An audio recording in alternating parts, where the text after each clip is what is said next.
para lo cual voy a estar haciendo las presentaciones de cada uno de los ponentes y también hacerles mención de que cada expositor o ponente consta de 15 minutos para desarrollar su tema y después se tomarán las preguntas que escriban en el chat para posterior hacer las preguntas y que se les va a otorgar 10 minutos a cada uno para contestar en caso hubiese preguntas. Entonces, nosotros vamos a hacer controlar el tiempo y 5 minutos antes vamos a dar aviso.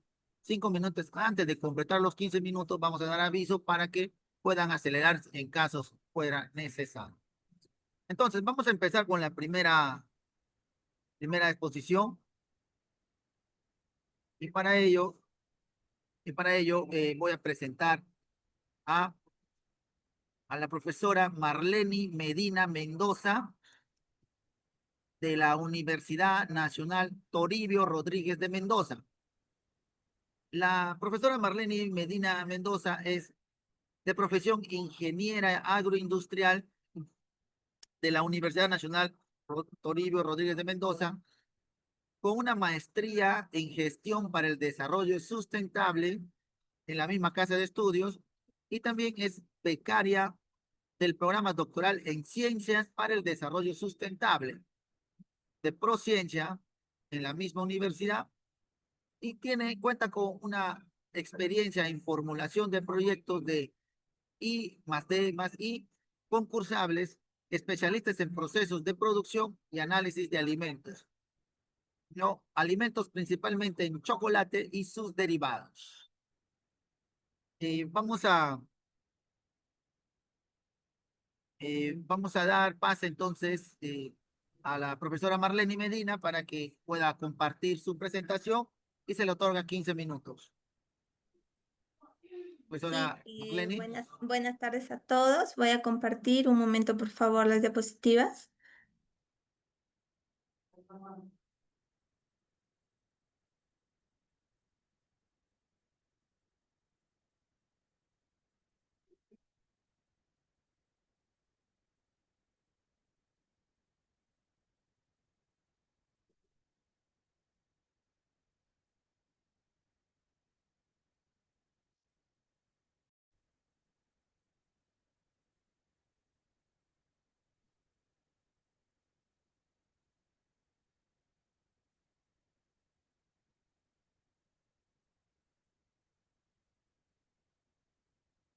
Ya.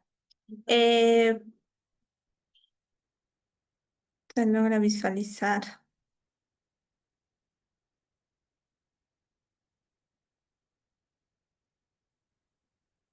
Ya, buenas tardes a todos, es un gusto estar acá con ustedes. Bueno, voy a exponer esta tarde sobre el tema de oleogeles a partir de residuos agroindustriales en el desarrollo de chocolates funcionales. Bueno, como ya lo mencionó, mi nombre es Marleni Medina Mendoza. Trabajo como investigadora acá en la Universidad Nacional Toribio Rodríguez de Mendoza de Amazonas. Y para dar un contexto más general, voy a hablar que se estima que la demanda global de chocolates finos para el año 2030 va a ser aproximadamente de 157,55 mil millones de dólares para chocolates finos, con una fuerte demanda en Europa, siendo este una gran oportunidad para el Perú, ya que Perú concentra aproximadamente el 36% de la producción mundial de cacao fino de aroma, siendo más aún yo de la región Amazonas, donde contamos con una denominación de origen del cacao criollo. Sin embargo, no hay datos estadísticos de cuánto es la producción de chocolates finos que produce Perú y Y para la elaboración de este chocolate fino, uno de los ingredientes principales es la manteca de cacao. Una manteca de cacao que está compuesta por ácidos grasos y triglicéridos, como es el ácido palmítico, el ácido estérico y oleico. Y estos dos ácidos grasos, el palmítico y el estérico, son grasas saturadas que pueden causar una enfermedad como problemas al colesterol, entre otros, en el consumidor.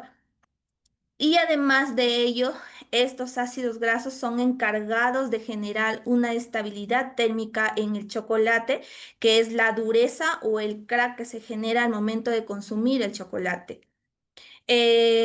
La manteca de cacao presenta algunas desventajas tecnológicas en la elaboración del chocolate, como es el derretimiento a altas temperaturas, como estamos hablando de zonas cálidas, como Tarapoto, Bagua, que se encuentra en la región de Amazonas, entre otras ciudades, donde el transporte o la comercialización del chocolate sufre cambios de derretimiento.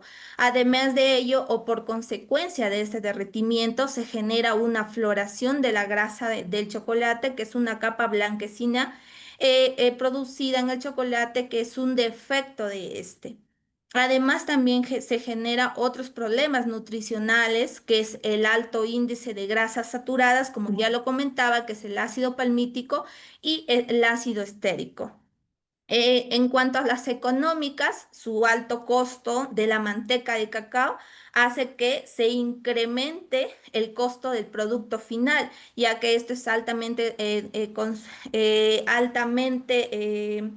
por las industrias cosméticas y farmacéuticas y también la industria alimentaria, por lo cual incrementa el costo de la manteca de cacao. La oleogelificación es una alternativa para reemplazar estas grasas trans y las grasas saturadas de la manteca de cacao, que además de ello aumenta el punto de fusión de los alimentos sin comprometer la calidad final del alimento. La oleogelificación presenta un bostejo rápido de qué trata, que es un sistema que va a imitar a la grasa sólida e incluye una fase de un aceite comestible, que en este caso yo estoy trabajando con aceites insaturados, que son atrapados por una red de gel tridimensional en la cual va a estar creada o va a ser generada por agentes estructurantes, que en mi caso son ceras. La gente o el óleo gel, como ya mencionaba, va a tratar de una fase oleosa, donde estos van a presentar un alto contenido de ácidos grasos insaturados, que lo cual tienen un bajo punto de fusión, más el agente estructurante, que va a ser por ceras que yo estoy trabajando con cera de palma y cera de abeja, entre otros. Este perfil de ácidos grasos de la manteca de cacao aseguran que el chocolate tenga un comportamiento térmico altamente y de cristalización muy comparable a estos aceites vegetales que yo voy a trabajar como una fase oleosa, ya que contienen los mismos ácidos estéricos, los ácidos palmíticos y el ácido oleico. Sumado a ello es el ácido alfa-linoleico que voy a incorporar. Y en el agente estructurante van a estar compuestas por un alto punto de fusión en las cuales las ceras van a formar estas redes tridimensionales que van a ser capaces de atrapar los aceites. Por lo tanto, vamos a obtener oleogeles con propiedades muy similares a las grasas sólidas, con un mejor perfil nutricional y un alto punto de fusión. El objetivo general de este trabajo es desarrollar oleogeles a partir de residuos agroindustriales y evaluar su aplicación como sustituto de la manteca de cacao para formular un chocolate funcional con el fin de mejorar sus propiedades termoestables. Para ello, nosotros hemos trabajado con un diseño experimental, que es un diseño de mezclas de vértices extremos. Hemos evaluado la relación entre los componentes y hemos determinado cuál va a ser la composición óptima para elaborar el oleogel, en la cual hemos obtenido dos factores. Uno es el factor A, que es la cera, el factor B, los aceites, y hemos obtenido un límite de concentración tanto inferior y superior para poder formular el oleogel, la cual hemos obtenido una matriz del diseño experimental de 5 corridas o de 5 tratamientos para elaborar los oleogeles con diferentes concentraciones, tanto de cera y de aceite. Y hemos elaborado o hemos preparado el oleogel con una fase oleosa, aceite de semillas maracuyá y sacha inchi, y un agente estructurante que es cera de palma y cera de arroz. Hemos combinado ambos, hemos hecho formulaciones de ambos, hemos llevado una mezcla y una agitación, hemos hecho una homogenización a bajas temperaturas y hemos almacenado el oleogel a 4 grados centígrados para luego elaborar o fabricar el chocolate, que lleva diferentes procesos como el refinado y el conchado, y en este paso hemos incorporado el oleogel a chocolate como parte de uno de los ingredientes. Luego hemos hecho un moldeado, un temperado, enfriado y hemos obtenido las barras de chocolate. ¿Cuáles son los resultados que hemos obtenido en nuestro trabajo de investigación? Hemos obtenido que en la tabla 3 hemos evaluado fusión y cristalización de estas ceras vegetales, donde hemos obtenido que la manteca de cacao presentó una temperatura de fusión relativamente baja de 37,72 grados centígrados, igualmente su entalpía de fusión con con la cera de arroz y palma, que su punto de fusión está entre 79 y 61 grados centígrados, concordando lógicamente que la manteca de cacao tiene una naturaleza plástica, es fácil el derretimiento en la boca como es en el chocolate, y las ceras suelen tener una textura mucho más dura. La cera de arroz presentó un punto de fusión más alto y una mayor entalpía, que evidencia una red cristalina mucho más estable y resistente al calor, pero sí es mucho más frágil a la fractura o al momento de que se realiza una mordida, este tiende a romperse más fácilmente. Las ceras, ¿no?, de arroz y abeja tienen puntos de cristalización mucho más elevadas que la manteca de cacao. Esto es por la misma composición que tienen las ceras, que son los ésteres, que hace que las ceras, lógicamente, su punto de fusión el punto de cristalización esté entre 75 a 43 grados centígrados, en comparación con la manteca de cacao, que está a 14 grados centígrados. Además de ellos, hemos hecho una evaluación también de los oleogeles. Hemos evaluado diferentes mezclas, tanto de cera de arroz con cera de palma, con los diferentes aceites, cera de sacha inchi y cera de maracuyá, donde hemos encontrado que el oleogel de cera de arroz tiene un mayor punto de fusión versus la cera de palma, que solamente se encuentra en 57 a 60 grados centígrados. Pero estas dos ceras son superiores a la manteca de cacao.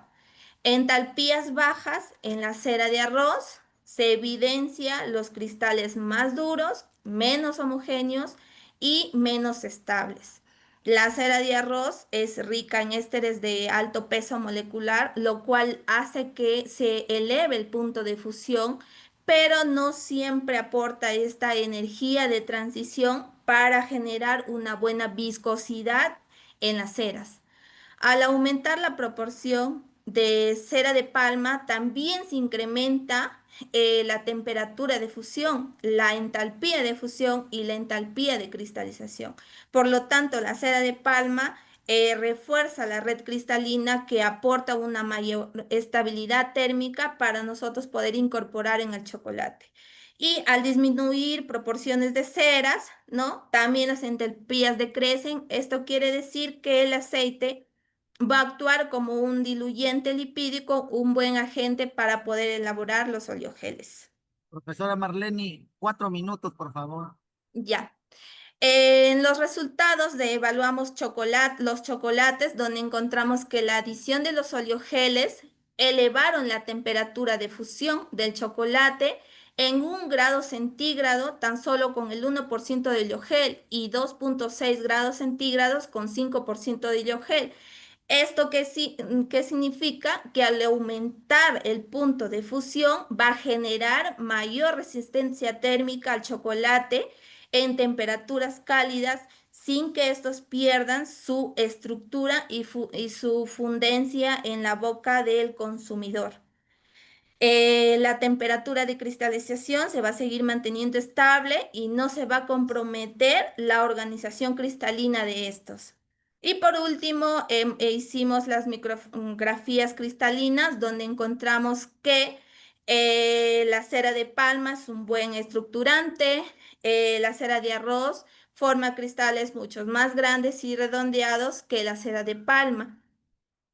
Por lo tanto, hemos obtenido resultados que la cera de palma es un buen agente para poder elaborar estos oleogeles en comparación con la cera de arroz.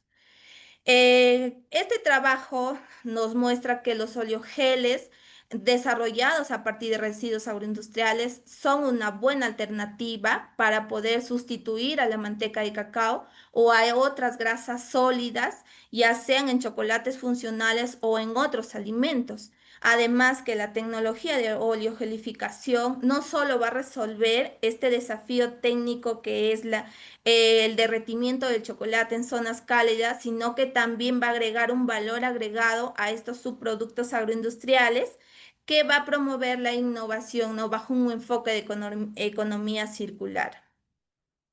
Algunas referencias que he venido trabajando en esta investigación, las más generales he colocado acá y muchas gracias por su atención a todos los participantes.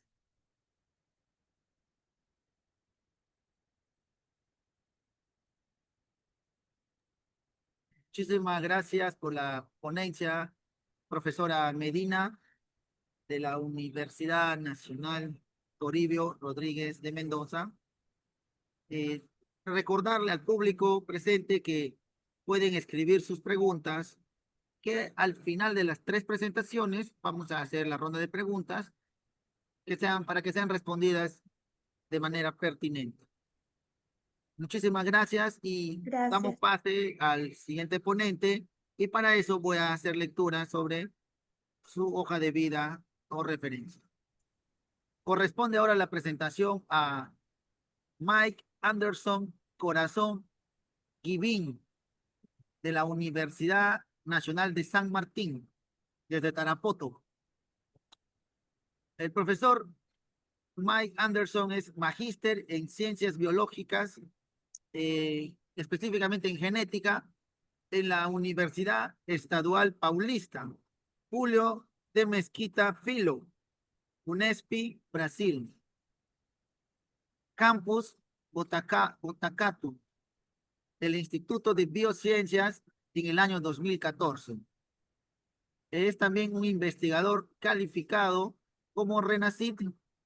Cuenta con experiencia en el área de recursos genéticos vegetales y animales y actuando principalmente en los siguientes temas: diversidad genética, caracterización de germoplasmas, análisis de marcadores microsatélites, RAPD, AFLP, secuenciamiento nucleotídico, interacción planta, micorrizas, generación de plantas transgénicas, super expresando genes y microRNAs, además de manejo de programas de bioinformática como Genetics, PickScanner y Genalex.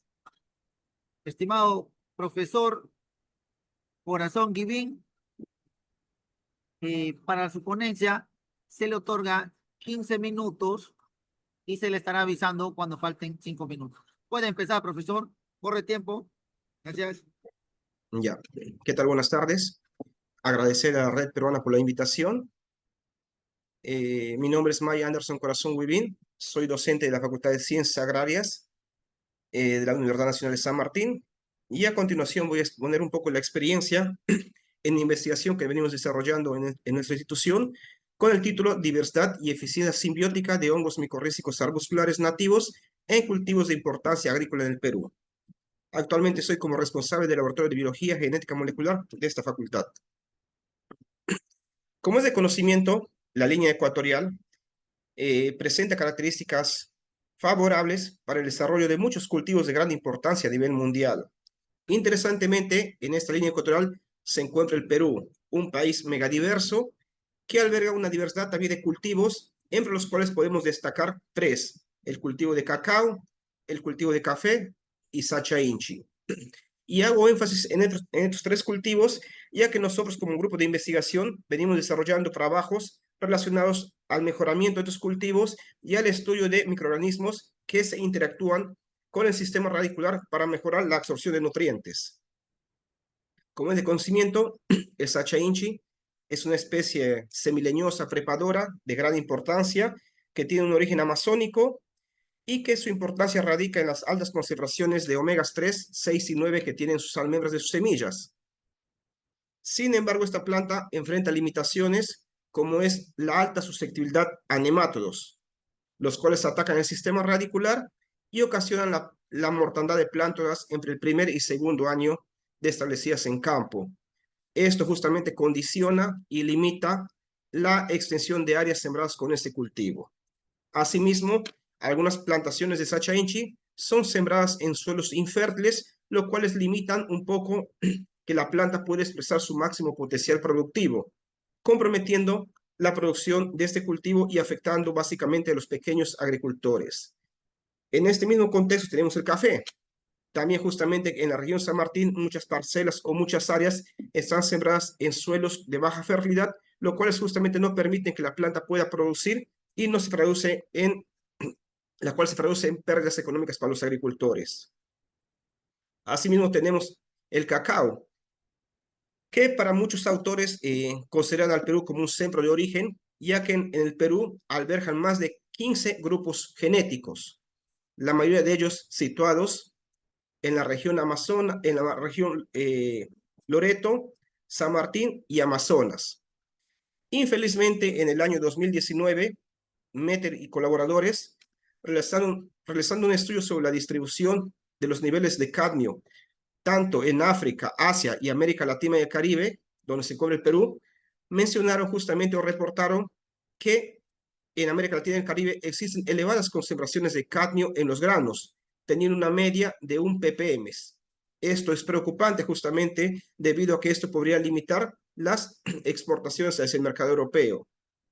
En este mismo contexto, Thomas en el 2023, basándose en más de 2.000 colectas realizadas tanto de suelo como de muestras de granos de cacao, realizaron una predicción en la cual estimaron justamente de que las 14 departamentos productivos de cacao, 6 departamentos presentaban por lo menos una parcela o plantación con arriba de 2 miligramos por kilogramo de cadmio. Estos resultados justamente son preocupantes, ya que a futuro pueden afectar a los pequeños agricultores, quienes son los que concentran la mayor producción de cacao aquí en el Perú. Entonces, en este contexto, nosotros como grupo de investigación nos enfocamos en los hongos micorrízicos arbusculares. ¿Qué son los hongos? Son microorganismos que se encuentran en el suelo y que en forma de esporas, estas esporas a detectar el sistema radicular de una planta empiezan a interactuar con la raíz formando estructuras como son las vesículas y arbúsculos, y a este proceso lo conocemos como colonización micorrízica o simbiosis. Producto de esta simbiosis es que el hongo desarrolla una red de micelio en el suelo la cual justamente permite que la planta pueda tomar nutrientes y partículas de agua que están distantes del sistema radicular y llevarlos hacia la planta. Justamente por eso se dice que estos hongos tienen el efecto biofertilizante, porque permiten que la planta pueda explorar hasta 40 veces más volumen de suelo que una planta que no ha sido inoculada.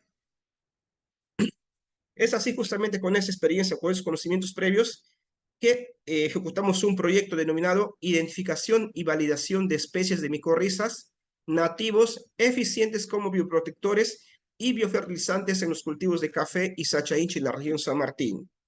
Este proyecto tuvo 3 objetivos. El primero justamente trata sobre la multiplicación de especies dominantes en las plantaciones de café y Sacha Inchi. El segundo objetivo trata sobre la identificación tanto morfológica como molecular de aquellas especies dominantes a partir del DNA de las esporas. Y finalmente, trata justamente de ver aquellas especies dominantes si tienen el potencial bioprotector o biofertilizante tanto en plantas de café como en Sacha Inchi. Entonces, para esto justamente nosotros partimos de realizar un muestreo de suelo básicamente en 4 provincias de la región San Martín, que son Moyobamba, Lamas, San Martín y El Dorado, tanto para plantaciones de Sacha Inchi como plantaciones de café.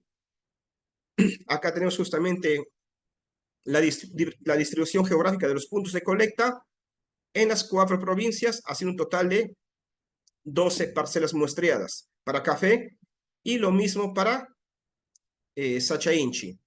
En este caso, El Dorado, Lamas, San Martín y Bellavista. En estas parcelas se colectaron muestras de suelo rizosférico y la biomasa radicular, las cuales fueron transportadas al laboratorio, codificadas, fueron secadas a temperatura ambiente, fueron tamizadas para eliminar restos de piedras y finalmente fueron conservadas a 4 grados centígrados para conservar la viabilidad de las micorrizas o de las esporas que se encuentran en esos suelos. Una vez con el material ya conservado, se procedió a realizar los tamizados para poder ver justamente cuál es la riqueza o la diversidad de especies que encontramos en cada suelo colectado. Para eso utilizamos una metodología ya estandarizada para el laboratorio, que es pesamos 10, 20, 30 gramos de suelo dependiendo del contexto, un tamizado, realizamos una gradiente de sacarosa para poder suspender las esporas, una centrifugación y finalmente una recuperación de la muestra y la observación al estereoscopio de los diferentes hongos que podemos encontrar o aislar del suelo. Es así justamente que en las 4 provincias encontramos diferentes formas, tamaños, colores de esporas, lo cual reflejan la alta riqueza de estos microorganismos que están presentes en estos suelos. Entonces, con esto confirmamos justamente que tanto en plantaciones de café y Sacha Inchi tenemos una alta diversidad de estas micorrizas. Es así justamente que acá les damos una identificación morfológica en la cual logramos identificar un total de 35 especies de hongos para el cultivo de café. Interesantemente, de estas 35 especies, 4 presentaron una ocurrencia mayor al 90%, como son Acalospora amelia, Nanoglomus plukenetiae, Glomus microcarpum y Rhizoglomus variable. Es importante mencionar que inicialmente este Rhizoglomus variable era una nueva especie. Nosotros lo codificamos como Rhizoglomus sp y después de realizar un análisis molecular confirmamos que era una nueva especie que lo colocamos como variable. Lo mismo sucedió con Nanoglomus plukenetiae. Inicialmente era considerado como un Glomus sp, una especie de Glomus. Posteriormente, de acuerdo a un análisis molecular, llegamos a poder describir esta especie. Estas 4 especies fueron propagadas en camas de propagación a nivel de vivero para poder aumentar su densidad poblacional. Entonces, básicamente, ¿cómo se realiza la propagación? Para esto, a través de las esporas aisladas del suelo, estas son separadas bajo un estereoscopio de acuerdo a las características morfológicas y posteriormente cada morfotipo, que sería un cultivo puro, es colocado en un tubete, se coloca varias plantas altamente micotróficas, como sorgo, braquial y alfalfa, se les da 6 meses justamente para que establezca la interacción simbiótica y finalmente realizamos un tamizado para poder ver justamente si hemos tenido éxito en la propagación. Entonces acá justamente tenemos una imagen en la cual se ven una alta densidad de esporas, todas del mismo tamaño, forma y color, lo cual corrobora justamente que es un cultivo puro. Entonces, con esto justamente ya podemos probar que hemos logrado propagar exitosamente o multiplicar exitosamente una especie de micorriza.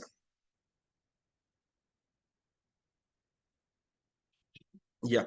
Asimismo, también tenemos aquí en la institución un banco de germoplasma o un banco de propagación, donde también propagamos las micorrizas en camas, en el suelo. Tenemos que unas fotos justamente son camas de propagación, que es otra técnica que utilizamos aparte de las macetas de propagación.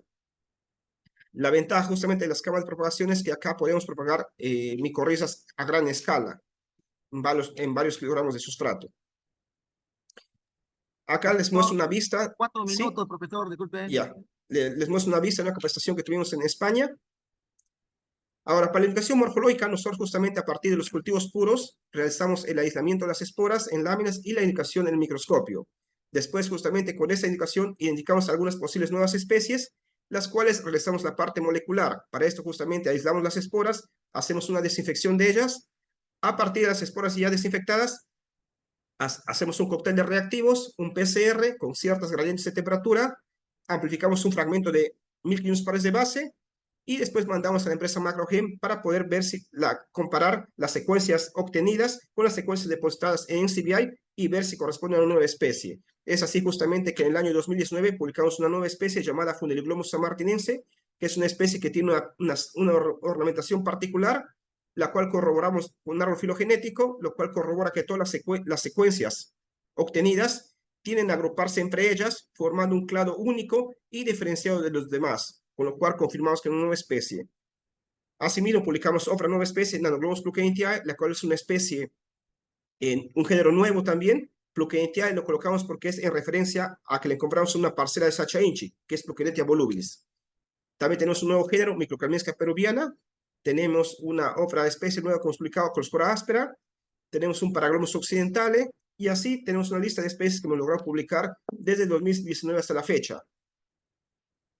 El componente 3, o el objetivo número 3, justamente es ver el potencial de estas especies, en la cual inoculamos plántulas de café con las dos especies Rhizoglomus variable y Nanoglomus plukentii. Acá justamente podemos observar que todos los tratamientos inoculados presentaban características superiores o una mejor respuesta en condiciones de vivero. También en el contenido de nitrógeno, fósforo y potasio, las tres especies presentaban mayores concentraciones en comparación con el control no inoculado.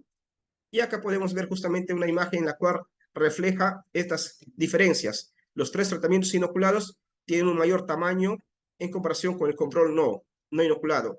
Y esto ha sido evidenciado justamente por el porcentaje de colonización que hemos observado en las raíces. Todos los tratamientos que han sido inoculados presentaban estructuras del hongo y el tratamiento que no ha sido inoculado no tenía nada. Entonces eso confirma justamente que todo lo que estamos observando acá es consecuencia de la simbiosis.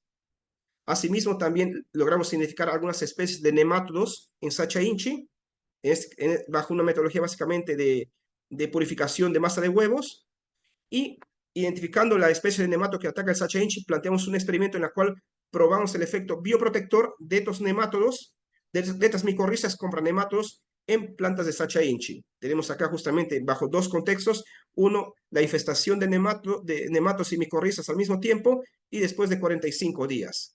Acá justamente podemos observar que las plantas que fueron infestadas después de 45 días con nematos, después de la inoculación, presentaron una mejor respuesta en comparación con la inoculación e infestación al mismo tiempo, en la cual se ve claramente justamente que la micorriza tiene el efecto de proteger a la planta contra estos microorganismos. Y se puede evidenciar en esta fotografía, donde se ve una planta de Sacha Inchi con mayor tamaño, hora foliar, mayor actividad fotosintética, en comparación con una planta que no ha sido inoculada. Aquí también justamente podemos ver la biomasa radicular de una planta micorrizada y una planta que no ha sido micorrizada, que ha sido solo colocada nemátodos. También se puede ver que el factor reproductivo disminuye en aquellas plántulas donde se han infestado después de 45 días de la inoculación. Asimismo, realizamos un muestreo en plantaciones de cacao en 3 departamentos, San Martín, Amazonas y Ayacucho, en el cual identificamos algunas especies dominantes, publicamos una nueva especie también, y montamos un experimento para ver el potencial biofertilizante de estas micorrizas contra plántulas de cacao. Vimos justamente de todas las especies testadas, la Rhizoglomus dunense tiene un efecto biofertilizante al tener plántulas de mayor tamaño, de mayor envergadura, en comparación con un control. Acá tengo algunas vistas justamente de las colectas que hemos realizado en algunos departamentos del Perú, con el equipo técnico del proyecto, una vista de laboratorio del equipo que nos acompañó desde el 2016 hasta la fecha. Y acá justamente como despedida, como agradecimiento, tenemos acá la espora llamada Funeloglomus sanmartinense, que es la primera especie que hemos descrito como laboratorio. Y mencionarles que la Universidad Nacional de San Martín es el único laboratorio del Perú que presenta especies puras, todas ellas caracterizadas a nivel morfológico molecular, y que en el Perú somos los únicos y tenemos convenios con varias instituciones del extranjero donde realizamos trabajos colaborativos para la indicación de nuevas especies en diferentes cultivos agrícolas. Gracias.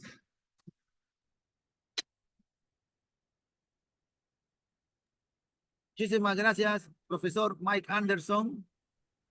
Muy buenas ponencias, tanto la ponencia de la profesora Marlene Medina y también del profesor Mike Anderson desde la Universidad Nacional de San Martín, desde Tarapoto.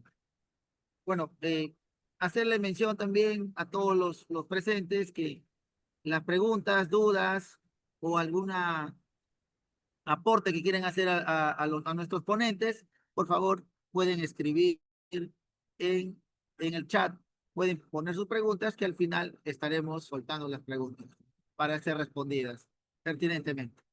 Ahora damos pase al tercer ponente, a la tercera ponencia de este día. Tenemos aparte es un gran amigo, al ingeniero, al profesor Teófilo Donaires Flores, desde la Universidad Nacional del Altiplano, desde la región Puno. Teófilo Donaires es ingeniero químico con más de 29 años de experiencia profesional por la Universidad Nacional San Antonio Abad del Cusco. Cuenta con un Master of Science en Ingeniería Química por la Universidad de Puerto Rico. Recinto Universitario Mayagüez, Estados Unidos de Norteamérica. También tiene un doctorado en Ciencia, Tecnología y Medio Ambiente por la Universidad Nacional del Altiplano. Cuenta con segunda especialidad en Ingeniería Sanitaria y Ambiental por la Universidad del Valle, Cali, Colombia. Y diplomado en Formulación y Evaluación de Proyectos de Inversión Pública por la Universidad Nacional del Altiplano y cursos de posgrado en Perú, Colombia, Costa Rica, Venezuela y Estados Unidos.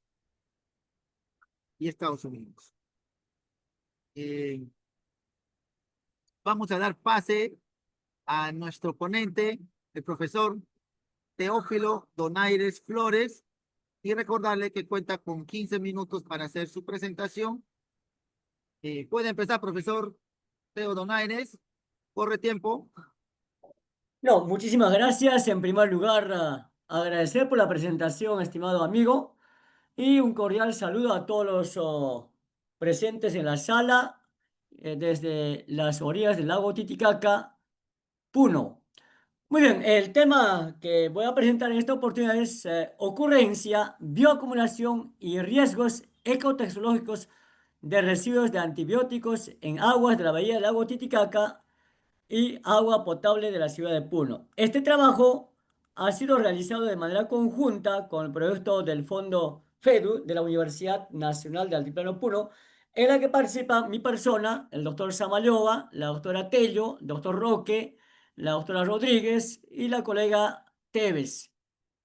Muy bien, en resumen, lo que queremos ver es los contaminantes emergentes, medicamentos, hormonas, compuestos industriales que se centran en el ambiente acuático fundamentalmente. Pero el objetivo, ¿cuál era el objetivo?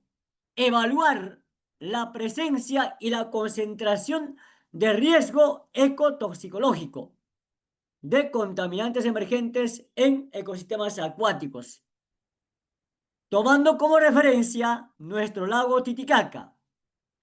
La metodología que se ha utilizado es la recopilación, análisis de datos, etcétera, tomando en cuenta la técnica de cromatografía de gases fundamentalmente, y además se han analizado compuestos de mayor concentración como carbamazepina, diclofenaco, gabapentina, ibuprofeno, naproxeno. Además, la evaluación del riesgo ecotoxicológico y los resultados, como se pueden observar, tanto en el ibuprofeno como en gabapentina, es bastante alto. Entonces, esto significa que la presencia de estos contaminantes es notable en el lago Titicaca. Por lo tanto, se requiere pues un tratamiento avanzado. Entonces, cuando hablamos de contaminantes emergentes, hablamos, en este caso, de las hormonas, de los medicamentos que están presentes en el agua, ¿no? Como consecuencia de aguas residuales. Entonces, aquí tenemos contaminantes emergentes, tanto en medicamentos, farmacéuticos. Estos llegan, en este caso, a los cuerpos, y ahí tenemos, en este caso, por ejemplo, tanto por el uso, tanto de la industria, tanto de los animales, llegan a dónde? A las plantas de tratamiento de agua residual. ¿Y esto dónde se descarga? Al lago Titicaca. Y luego, a partir de aquí también se utiliza para la potabilización. ¿Correcto? Para la potabilización. Entonces, hubo varios estudios, por ejemplo, en este caso en la empresa Prestadores del Marañón o en la empresa de Moquegua, se puede verificar que existen plantas de tratamiento, ¿cuántos? Aproximadamente 86% en el Perú, pero ninguno trata pues estos contaminantes emergentes. Entonces, ¿qué es lo que hemos verificado? Contaminantes emergentes en aguas residuales, en el reuso de efluentes, ámbito de las empresas prestadoras, tenemos plantas de alto tallo, plantas de tallo bajo, otros, ¿no? Y aproximadamente 171 plantas de tratamiento que son operativos y se reusan el 50% fundamentalmente. Luego, podemos visualizar que estos productos farmacéuticos incluyen un amplio grupo de productos empleados en ¿dónde? En la medicina y en tanto para seres humanos como para los animales. Entonces tenemos la gran clasificación de estos contaminantes como los antivirales, los antibióticos, los antiinflamatorios, los anticonvulsivos y las hormonas. Entonces ahí podemos visualizar, ver la cantidad de estos contaminantes emergentes. Típicamente, ¿qué es lo que se determina en aguas residuales?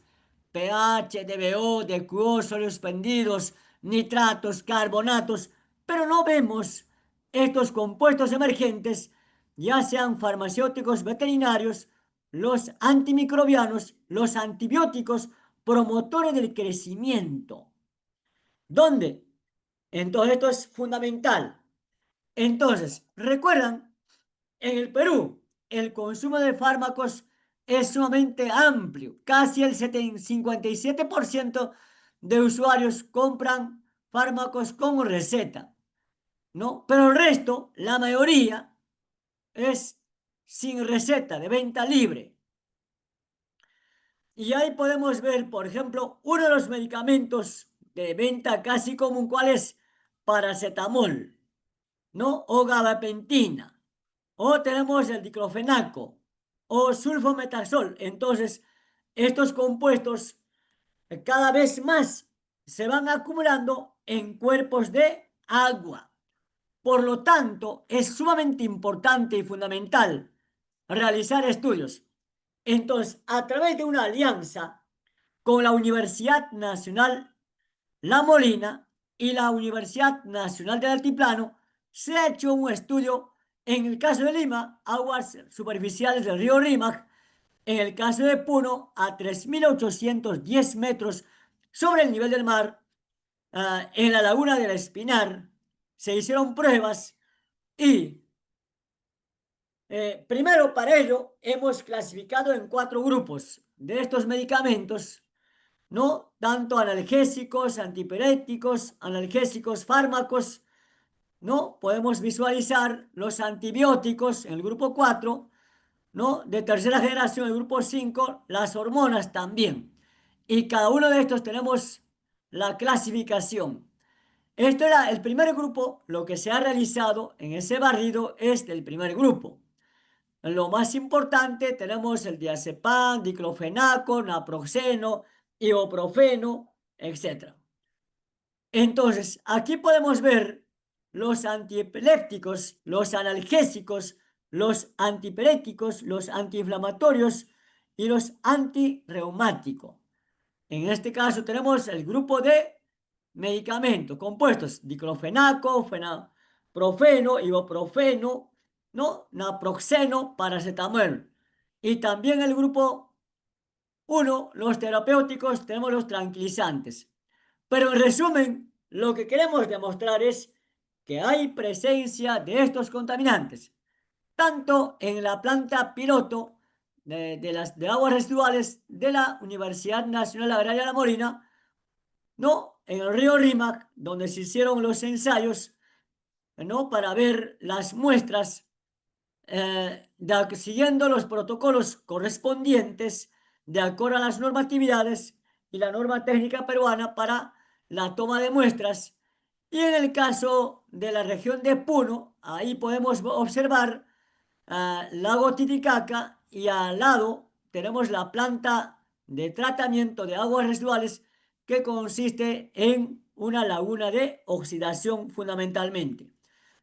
Y ahí tenemos el tratamiento preliminar y el tratamiento de la salida, y es en este punto uno de los puntos que se ha tomado la muestra.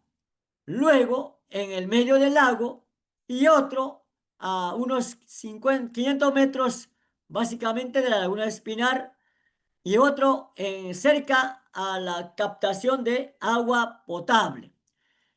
Y la muestra se ha preparado, ¿no? En este caso, de acuerdo a los protocolos, y en este, básicamente, esta muestra preparada se ha enviado a un laboratorio acreditado, laboratorio en Alemania.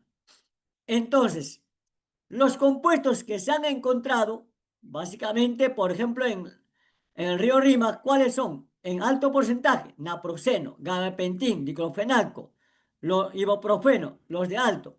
De la misma forma, similar aproximadamente, en Puno, naproxeno, ibuprofeno, gabapentina, diclofenaco también. Entonces, ¿qué es lo que estamos demostrando? Que existen, básicamente, contaminantes emergentes en el lago Titicaca. Y hay la técnica utilizada para detectar estos compuestos farmacéuticos, por ejemplo, en este caso del diclofenaco, cómo actúa con los polímeros, ¿no? Con los nucleoácidos, con los antibióticos, en este caso, con nanotubos, o también tenemos grafeno o derivados del grafeno. Entonces, queremos ver cuál es el mecanismo, cómo podemos tratar estos contaminantes. Entonces, en la actualidad se viene pensando en sensores o biosensores electroquímicos que pueden detectar la presencia de estos contaminantes emergentes. También queremos utilizar los nanomateriales, carbonáceas, básicamente. Entonces, este trabajo se ha realizado en el año 2021, 22, 23, 24, y aquí tenemos de color amarillo la presencia de estos contaminantes que sobrepasan tanto en la planta de tratamiento de aguas residuales de la agraria, el río Rímac, y en el caso de Puno, en la laguna de Espinar.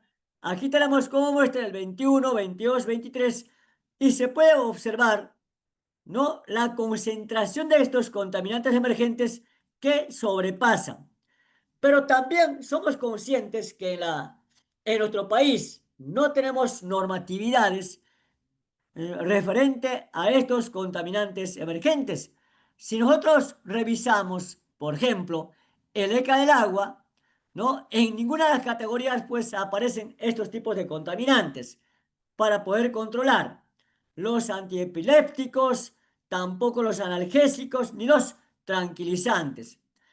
Pero en resumen, queremos evidenciar la presencia de estos contaminantes emergentes en aguas superficiales, la presencia de estos fármacos. Entonces, aquí tenemos los que han sobresalido en mayor cantidad en el caso desde el 2021 hasta el 2024, son estos 5 componentes: naproxeno, diclofenaco, gabapentina, ibuprofeno y carbamazepina. Estos son los que superan, ¿no? Como pueden observar, incluso en el caso de naproxeno, ¿no? Es bastante elevado, ¿no? Entonces, ahí podemos visualizar con respecto a las ocurrencias, según grupo terapéutico. Los antiepilépticos representa el 39%, ¿no? Analgésicos representa el 43%. Es bastante alto. Los tranquilizantes también, ¿no? Como pueden observar. Entonces, con los valores se ha calculado el coeficiente de riesgo, no tanto para ibuprofeno, gabapentina, genfibrasol, diclofenaco o gabamazepin. Entonces, superando, en este caso, el coeficiente de riesgo, cuando es menor que 1, significa que no es riesgo. Pero cuando es este RQ mayor que 1, entonces es de alto riesgo. Entonces, ¿qué tenemos en alto riesgo? El ibuprofeno, ¿no? Gabapentina, alto riesgo. Genfibrosil, también alto riesgo. Y gabamazepina, alto riesgo.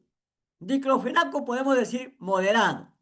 Entonces, ahí tenemos el nivel de riesgo. Entonces, ¿qué significa? La alta persistencia de estos contaminantes emergentes y la resistencia a los tratamientos convencionales. Entonces, necesitamos pensar en, en sistemas de tratamiento avanzado. Por ejemplo, el ibuprofeno o el gabapentina presentan mayores riesgos ecotoxicológicos y además la bioacumulación y la disrupción endocrina en los peces, como lo demuestra en este caso, ¿no?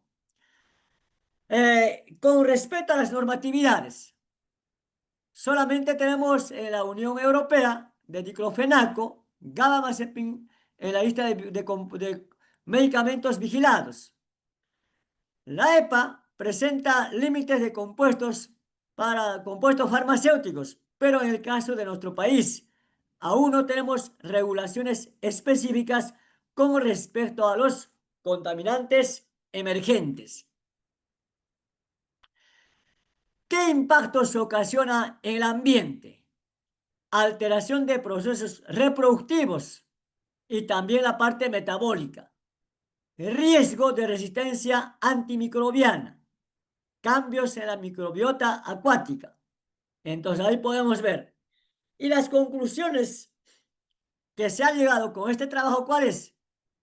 Tenemos que estos contaminantes emergentes, ¿no? Los más críticos son estos 4 medicamentos que sobrepasan, de acuerdo a los cálculos de riesgo ecotoxicológico. Entonces, se pueden observar concentraciones superiores a los estándares internacionales. Entonces, ¿qué necesitamos? Monitoreo continuo, políticas nacionales. Repito, RQ supera mayor que 1. Eso significa los riesgos ecotoxicológicos significativos. Entonces, ¿qué necesitamos?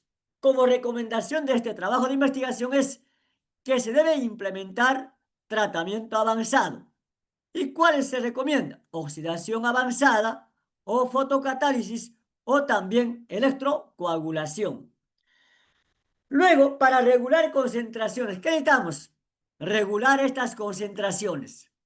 Necesitamos normatividades, los límites máximos permitidos, ¿no? En este caso, en aguas residuales. Y luego, necesitamos también, como recomendación, ¿no? Fomentar una investigación multidisciplinaria sobre la bioacumulación de estos contaminantes emergentes. Entonces,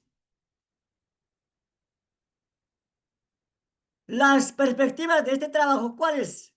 Innovar tecnología electroquímica y con los nanomateriales. Además, realizar o desarrollar una red andina de monitoreo de contaminantes emergentes. Y con esto queremos contribuir a la ODS número 6, número 14, número 15. Agua limpia, vida submarina y ecosistemas terrestres adecuadas. Entonces, en este trabajo, lo que se ha demostrado es la presencia de estos contaminantes emergentes, sobre todo estos medicamentos de venta libre. Este trabajo ha sido realizado por equipo de investigadores de la Facultad de Ingeniería Química de la Universidad Nacional del Altiplano Puno con los fondos concursables FEDU y también agradecer a la Red Peruana de Universidades por esta invitación. Muchísimas gracias. Muchísimas, perdón. Muchísimas gracias, estimado profesor Teófilo Donaires. Sinceramente, es una ponencia muy interesante. Creo que las tres ponencias dan la talla, son diferentes campos, pero relacionados todos entre sí. Es más, el tema de ecotoxicología, particularmente es un tema de mi interés también, y es importante conocer estos resultados para poder ver a nivel de gobierno, a nivel de gobiernos regionales y todo eso, ver posibilidades de proponer propuestas de mejora, ¿no? Muchas gracias, profesor Teófilo Donaire. Ahora vamos a pasar a la ronda de preguntas, hacerle mención a los participantes, a los que están presentes, que pueden escribir en el chat sus preguntas y voy a ir dando lectura. Por el momento tengo dos preguntas que voy a dar lectura y también a quien corresponda se le va a otorgar un tiempo para que pueda responder. La primera pregunta es referente a este estudio de medicamentos o de productos farmacéuticos, si se han encontrado estos contaminantes en las aguas del lago, ya que hay las personas que cuentan con alguna patología o enfermedad y consumen estos medicamentos, ¿cuál es el impacto? Y si habrá resistencia a los medicamentos. Creo que el riesgo es la resistencia a los medicamentos, pero ¿qué otros impactos toxicológicos se pueden generar frente a estos hallazgos? ¿Y cuáles serían las alternativas más viables de solución? Profesor Teo. Muchísimas gracias. El primer paso ha sido, como en este caso, creo que típicamente siempre hemos visto agua, en este caso contaminantes, ¿no? Como metales pesados, etcétera, etcétera, pero no hemos visto esta parte de contaminantes emergentes de origen de medicamentos, hormonas, tampoco los microplásticos, que todavía es un tema pendiente. Entonces, lo que se ha visto es, seguramente altera, en este caso, en el desarrollo mismo, porque en el lago Titicaca, ¿qué tenemos? Tenemos peces, tenemos trucha, tenemos rana, tenemos especies nativas que cada vez más van desapareciendo. Usted sabe que los medicamentos, cuando uno consume, no se, no se digiere como de la totalidad, creo que un cierto porcentaje. Y eso sale por la orina, por las heces, por diferentes vías, y eso llega a estos cuerpos de agua. Entonces, y tampoco no tenemos plantas de tratamiento para eliminar estos contaminantes. Lo que estamos evidenciando actualmente, ¿cuál es? La presencia de estos contaminantes. Y seguramente en el agua que consumimos, en el agua potable, debe haber presencia de esto. ¿Por qué? Porque consumimos agua del lago Titicaca. Entonces, y seguramente hay alteraciones, pero en esta primera parte, en esta primera etapa, el trabajo ¿cuál era? Era evidenciar la presencia de estos contaminantes. En la segunda parte, estamos proponiendo eh, cómo podemos tratar estos contaminantes. ¿Con qué tipo? Entonces, de acuerdo a las investigaciones, tenemos, por ejemplo, con electroquímica, ¿no? Y justamente tenemos pensado desarrollar un seminario, un congreso de electroquímica para ver cómo podemos capturar estos contaminantes, o también con nanomateriales, nanotubos. Y lógicamente se altera, en este caso, tanto la flora acuática, la fauna acuática, en su metabolismo fundamentalmente, ¿no? Muchas gracias, profesor Teo. Quería hacer un corte acá. Las preguntas son al final y me faltaba presentar una ponencia más. Así que vamos a responder esa pregunta y voy a dar pase a la siguiente ponente para que haga su presentación y después continuamos con las preguntas. Ahora toca el turno a la profesora Silvia Pilar Rúa Poma Huacre de la Universidad Nacional del Callao. Ella es la representante de la Universidad Nacional del Callao con un doctorado en educación por la Universidad Nacional Mayor de San Marcos. A quien damos pase y recordarle que cuenta con 15 minutos para hacer su presentación. Profesora Silvia Rúa, ¿puede usted empezar? ¿Aló, me escuchan? Sí, le escuchamos fuerte y claro. Ya, a ver, perdón, un ratito. Ya, a ver, Puede empezar, profesor. ya, muy bien. Muy buenas tardes, gracias por la invitación. En esta ocasión vamos a presentar lo que es el tema de investigación, efectos de la formulación en la calidad de gomitas elaboradas a base de sangre de pollo, Gallo domesticus deshidratada con mango mangífera indica. Esta investigación nace básicamente de una necesidad, ¿no? De una necesidad poblacional que se pudo implantar en uno de los estudios. Vamos a ir más adelante. A continuación veremos el contenido, que será el subtítulo 1, objetivos, justificación de la investigación. Luego tocaremos el diseño metodológico. 3, el diagrama de flujo de elaboración. 4, los resultados. Y 5, la discusión de resultados. A ver, ya está.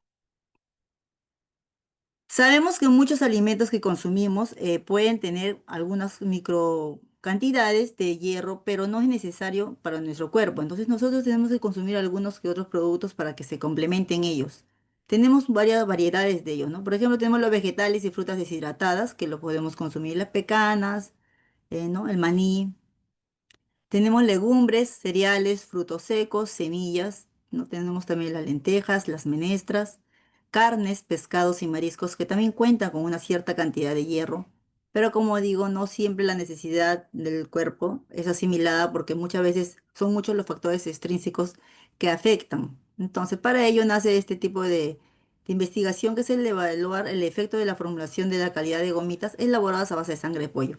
Y la pregunta nos daríamos aquí, ¿por qué de sangre de pollo? Porque debemos recordar que la sangre de pollo es uno de los alimentos que contiene mayor cantidad de hierro, pero que deberíamos consumir, ¿no? Muchas veces en casa, manualmente las señoras lo que hacen es la sangre lo compran, lo cocinan y lo ponen dentro del pan, ¿no? Un tipo de cocción que está muy buena, que está muy bien, pero también debemos recordar que muchas veces, inclusive nosotros los adultos, no lo consumimos porque no sé, de repente muy astringente o todo ello, ¿no? Entonces nace esta idea de poder crear este tipo de gomitas formuladas justamente con este tipo de material, ¿no? Un material rico que es el pollo, ¿no? La sangre del pollo. Podemos justificar la investigación que esta investigación servirá como referente para futuros trabajos relacionados con gomita, para poder elevar básicamente el valor nutricional, ¿no? Es lo que se quiere. Los cereales, fibra de dieta, taninos, café, té, antiácidos, sustancias que forman complejos con las cuales todo esto formulado va a inhibir la absorción del hierro, que es lo que queremos, ¿no? La absorción del hierro aumentará en presencia de las sustancias reductoras como el ácido ascórbico o vitamina C. Normalmente para la absorción de estos productos como es el hierro, debe ser acompañado con una vitamina C en jugo de naranja, toronja, pero muchas veces, como le decimos, no se puede, la misma condición, el lugar donde se quiere consumir, entonces nace este tipo de producto, ¿no? Esta elaboración de gomita fue aplicada básicamente a un grupo de muestreo que fueron estudiantes básicamente para iniciar este proyecto y para después más adelante derivarlo, ¿no? Se asimiló que muchos de los estudiantes son siempre los casos de las universidades que a veces llegan sin desayunar, sin almorzar y muchas veces quedan dormidos. Entonces nace esta idea ahí, ¿no? Analizamos primero los productos que se va a consumir y todos tienen que ser de categoría A1, ¿no? En el diseño metodológico se tomó que es un diseño de investigación experimental con post-prueba a grupo control. Entonces, primero se tomó una cierta cantidad de personas para poder ver cómo asimilarán, les gustarán según las evaluaciones que estaban a pasar, ¿no? Tenemos también el método de investigación que es cuantitativo. Se aplicó la manera cuantitativa más no cualitativa porque queríamos ver los porcentajes y los resultados reflejados en números para poder ver la variedad que éstas pueden tener según lo que se ha estado analizando, ¿no? El estudio de campo. Entonces tenemos también una población y muestra que más o menos ha contado con unos 80 estudiantes de muestra y también de control a la vez. Entonces comprendemos que todas las unidades reducidas son de ensayo y eso también nos aplicó a que tendríamos que poner algo matemático como muestra y poder afirmar nuestra fórmula finita. Solamente así podíamos sacar los resultados si es verdad que tiene alguna influencia o no. Tenemos aquí el subtítulo 3 que es el diagrama de flujo de elaboración. A ver, en este diagrama de flujo de elaboración podemos mencionar que para estos productos, comprar, ustedes saben que no siempre se puede confiar en el producto, que en esta ocasión es la sangre de pollo en cualquier mercado o dispensación, ¿no? Donde lo puedan dar. Nosotros hemos conseguido básicamente en los que son la empresa San Fernando, que me facilitó a nuestro otro sumo equipo.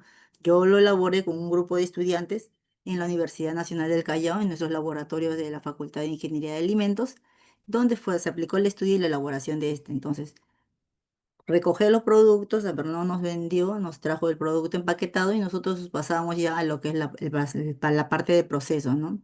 Se mandó a la liofilización de este producto, que es de la sangre de pollo, para que luego recién se convierta en un producto sólido y fino, ¿no? En polvo, para después recién pasar a lo que son los procesos, ¿no? Los procesos industrializados que se manejan en ingeniería. Uno de ellos son el pesado de los ingredientes. El pesado tiene que ser completo, incluyendo estamos hablando en realidad de los productos. Estamos hablando, por ejemplo, en esta ocasión del mango, ¿no?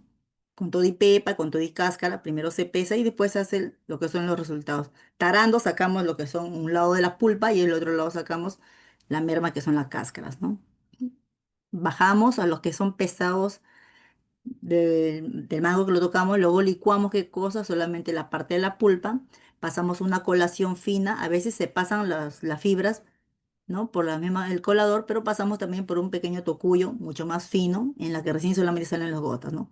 Poco a poco, porque este proceso es bien delicado justamente porque tiene el contacto con el hierro. Bajamos y vemos que adicionamos ahí unos aditivos. Ahora en la aplicación de los aditivos previamente calentado, el jugo, este tiene que ser en momentos calientes, tibios, porque debemos recordar que muchos de los aditivos contienen un gel natural que este puede solidificar y malograr el proceso. Entonces lo que no se quería era eso, ¿no? Cerrar el ambiente y mantener un espacio cálido para poder recién a la adición del aditivo al producto que es el mango. Recién ahí también uníamos lo que es el pesado del hierro en polvo y recién pasábamos a la mezcla. Cuando una vez llegaba a una cierta temperatura, más o menos tibia, y recién se pasaba a lo que son moldeadas. Y después de los enfriados, que son las refrigeradoras, entre 4 grados centígrados mínimamente por unas 6 horas. Entonces, y en estos ingredientes, más o menos las cantidades ha sido la siguiente. En el saborizante se tocó 3 gramos, en el agua 60 mililitros, en el mango entero, que estamos hablando de la pulpa, 200 gramos, entre 800 mililitros, ¿no? Sangre de pollo deshidratada, 1 gramo. 1 gramo prácticamente por cada gomita que se está elaborando. Estamos hablando por unidades. Y el citrato de sodio, que es 0,5 gramos. Sorbato de potasio, 0,25. Gelatina Bloom, 10 gramos. Todos los elementos químicos son extraídos de, ¿no?, de una empresa solicitada, que fue Montana, muchos de nosotros lo conocemos. Y ácido cítrico. La maicena, 80 gramos, que se utilizó para este proceso. A ver, seguimos.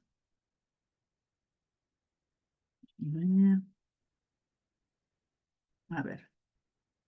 Aquí está. Los resultados. Tenemos acá una fila de resultados que son atributos de aceptabilidad que se pudo evaluar en cuanto a lo que es la evaluación de sensoriales, que se toma en cuenta la aceptabilidad en qué, en el color, en el sabor, en el olor, en la textura.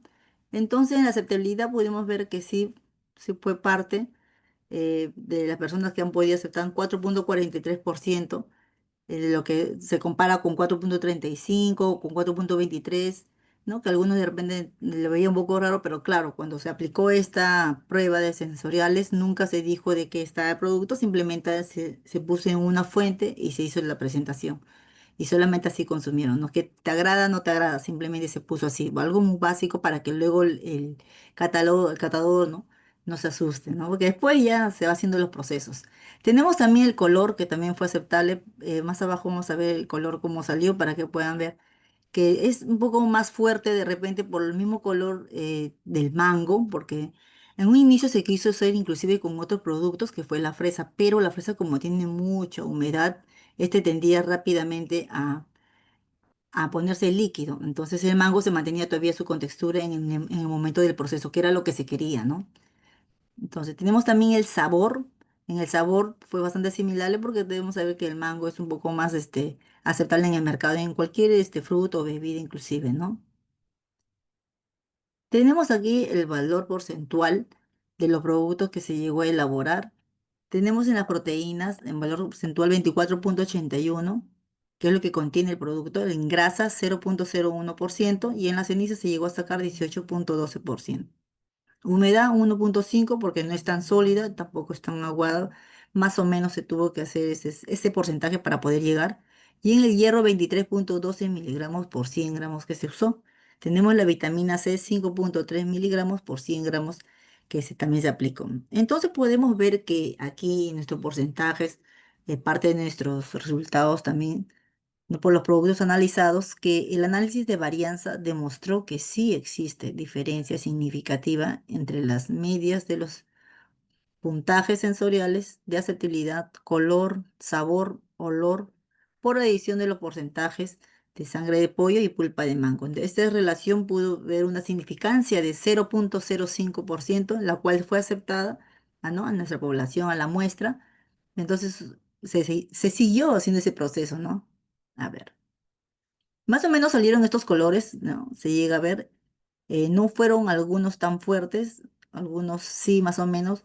¿Por qué? Por la misma del hierro. Acuérdense que mientras más cantidad de hierro se aplicaba al producto, mayor se oscurecía, ¿no? Y aparte de oscurecerse, también daba el sabor mucho más fuerte, mucho más ácido, ¿no? Entonces, una manera de poder, como si se ocultar esta parte, era el sabor del mango, que nos ayudaba mucho con su mismo azúcar natural y su color. Entonces, aquí sí se llegó a sacar de manera conclusión que una proteína, que el producto de gomita que se tenía entre 24,81%, en grasa 0,01, propia de ¿no?, de la sangre que viene del mismo animal, ¿no? Y la ceniza 18,12%, ¿no? Humedad 1,1 se siguió manejando y en el hierro se seguía manteniendo 23,2, ¿no?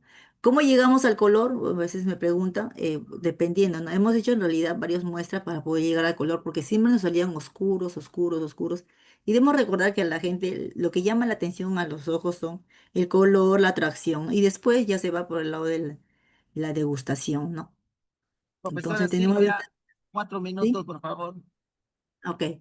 Vitamina C tenemos 5,3 miligramos por 100 gramos que se aplicó de gomita. Entonces, en una discusión de resultados podemos llegar, así se llegó a los paneles básicamente. Eso fue en la foto, en el lado del derecho que ven, están viendo una de las tantas muestras que se llegó a aplicar ¿no? Porque hemos hecho más o menos como 4 formulaciones para poder llegar a esta. No es que la primera llegó y no, ha sido 4 formulaciones que hemos tenido que ver, hemos tenido que tintar, no sé si se están viendo ahí unos reglones, y de manera aleatoria se ha estado yendo la evaluación sensorial. Entonces podemos ver que la discusión de resultados es la siguiente, ¿no? Y es posible la elaboración de gomitas con alta calidad nutricional a base de sangre de pollo con mango y su aceptabilidad en estudiantes universitarios, ¿no? Según los resultados estadísticos se pudo demostrar que sí, pues la hipótesis general con un nivel de significancia de 0,05. Entonces la mayoría de los estudiantes aceptó cuando ya llegó a aplicarse este producto al consumo, se sorprendieron cuando le dijimos más o menos de qué se trataba. Entonces, claro, no es una sorpresa, pero a la vez también es un aporte nutricional para ellos mismos. Tenemos las recomendaciones siguientes, ¿no?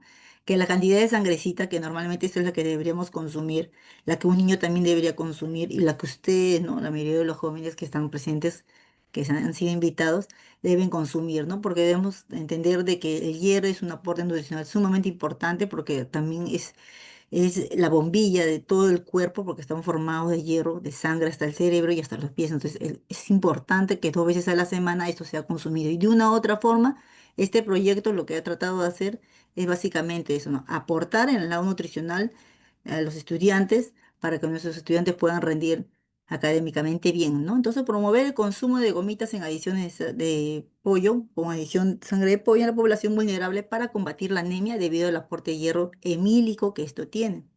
Es un alto porcentaje de proteína bastante absorbente, ¿no?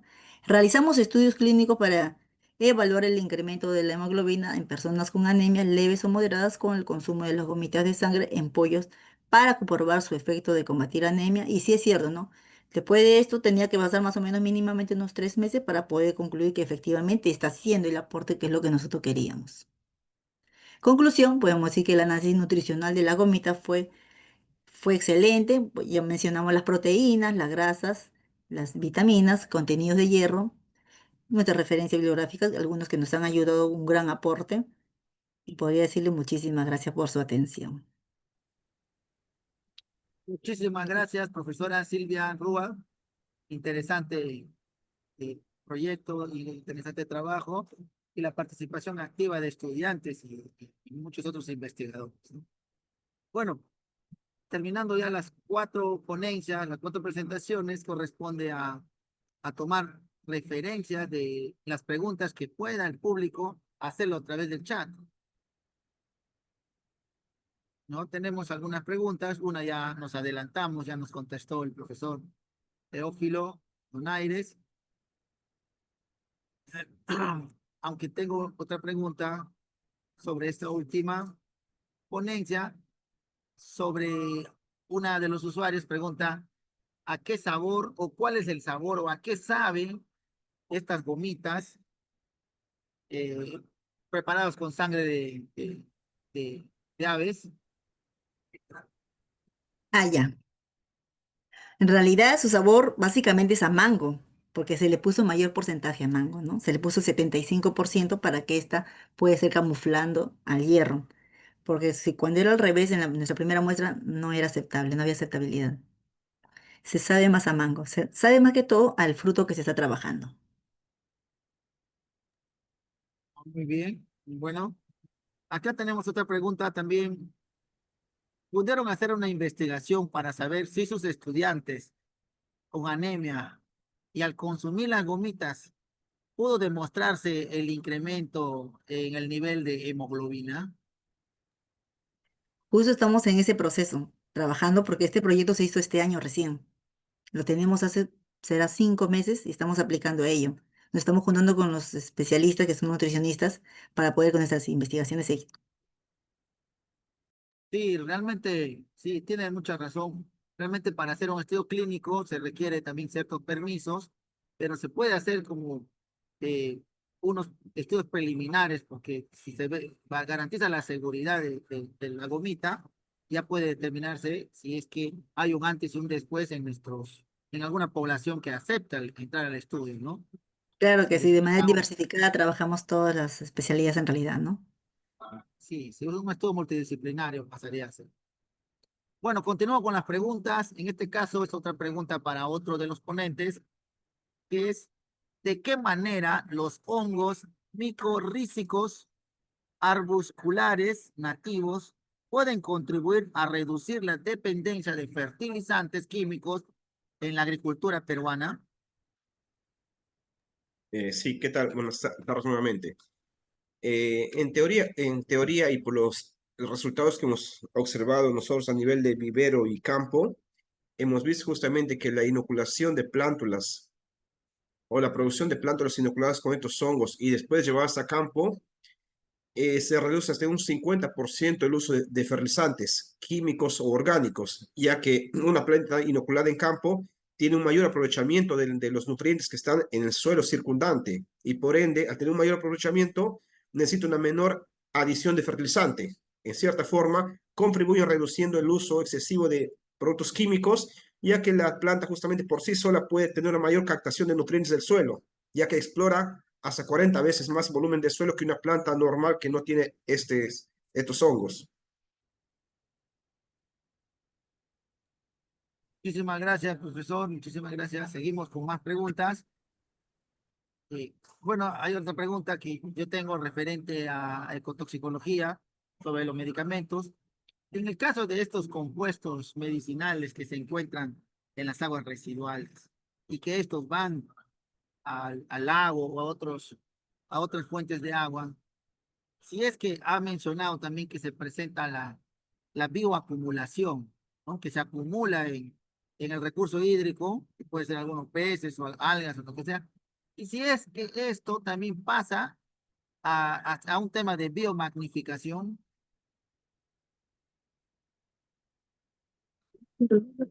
Sí, efectivamente, ¿no? Entonces, lo que se ha demostrado es la presencia de estos contaminantes y seguramente, puede bajar por favor su volumen.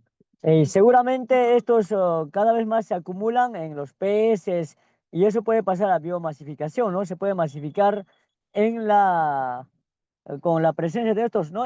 Tanto en peces, en ranas, presentes en el lago Titicaca, ¿no? O en resumen, en cuerpos de agua. Muchísimas gracias, profesor. Continuamos con las preguntas que siguen llegando al chat. Si se han probado con otras frutas pulposas y de sabor fuerte como lúcuma, en el caso de las gomitas, y cuánto tiempo pueden durar estas gomitas o cuánto tiempo de fecha de expiración o vencimiento puede otorgárseles. Ok, gracias por la pregunta. Se practicó con fresas, pero fresa, como mencionamos de antes, la humedad no nos permitía a que pueda cuajar, porque pueda cuajar más tiempo, porque tenemos que reconocer que hay una gelinificación natural que tiene que ingresar para que este cuaje. Pero se estuvo también viendo, ver otros productos. La lugma no lo habíamos mencionado, pero ahora que lo estás mencionando, pues lo voy a aplicar con los chicos. Están acá, justo acá en el panel, también atentos ellos. Y sí, el tiempo de más o menos de lo que pueda tener tiempo de vida útil natural sin aditivos, si se han dado cuenta, no hemos metido de repente colorantes, conservantes, porque la manera era consumirlo de manera natural y pueda ser mayormente absorbido el hierro. Entonces, más o menos puede durar entre una semana, semana y media, nada más. Cuando tiene preservantes, mayormente son por meses. Gracias. Muchísimas gracias y quedarían dos últimas preguntas que están relacionadas entre sí, que son, ¿los hongos se pueden aplicar a otras especies de frutas de otras o en otras regiones? ¿Y qué cultivos estratégicos del país podrían beneficiarse más del uso de hongos micorrízicos nativos? Sí. Sí, gracias por la pregunta. En relación a la primera pregunta, ¿qué hongos, los hongos se pueden aplicar a otras especies de frutas en otras regiones? Claro, las micorrizas que nosotros tenemos actualmente acá en la institución pueden ser aplicadas a diferentes cultivos del país, solo que si yo llevo un hongo nativo de acá de la región amazónica a un cultivo de la costa, la eficiencia de este hongo puede verse disminuida porque son otras condiciones diferentes. Lo ideal justamente es en la misma área, en la misma región donde yo quiero producir plantas inoculadas con esos hongos, ahí mismo aislar el hongo, multiplicarlo y utilizarlo en la misma región.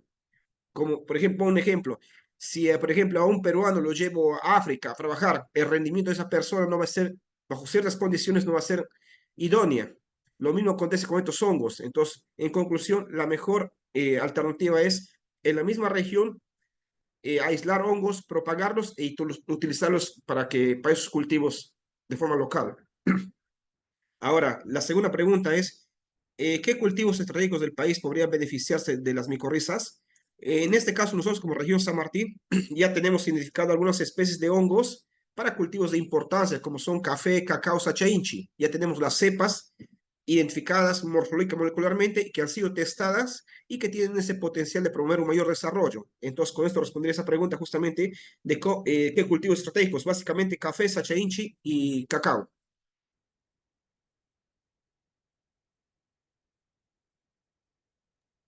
Muchísimas gracias, profesor. Y bueno, ya estamos llegando al final de esta mesa de trabajo, de ponencias sobre la Semana de la Investigación. Y acá hay una última pregunta, ya no recibimos más preguntas, es si se está considerando la creación de un banco nacional o colección de cepas de hongos micorrízicos, micorrízicos nativos para fines de investigación y aplicación agrícola. Sí, ingreso a la pregunta nuevamente. Nosotros como institución eh, tenemos contemplado la creación del primer Banco Nacional de Germoplasma acá en el Perú. Ya estamos iniciando justamente con la delimitación de un área y viendo el presupuesto para la construcción de un predio o de un edificio donde justamente vamos a almacenar todas las especies que tenemos acá en la región San Martín y que hemos logrado purificar, aislar, validar e identificar molecularmente, donde van a estar depositadas, van a ser resguardadas como patrimonio porque son nativos de acá del Perú, las cuales han sido publicadas en artículos científicos y que van a estar a disposición de cualquier institución que quiera realizar investigación con estos microorganismos.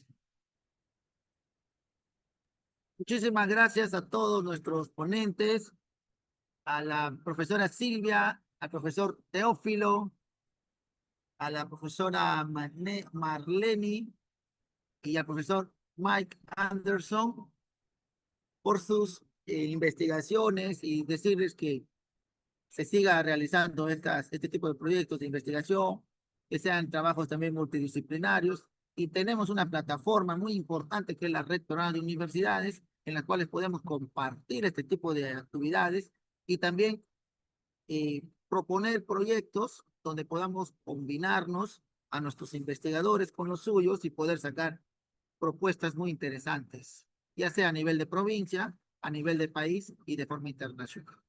Muchísimas gracias, creo que estamos con el tiempo cumplido, nos hemos pasado un minuto, estamos dentro Gracias. del bloque del tiempo que nos han otorgado. Las asistencias ya se han registrado de forma automática y eso sería todo por hoy, correspondiente a la sexta semana de la investigación de la Red Peruana de Universidades en la mesa de investigación que corresponde a ciencias e ingeniería. Saludos a todos los ponentes, a todos los presentes.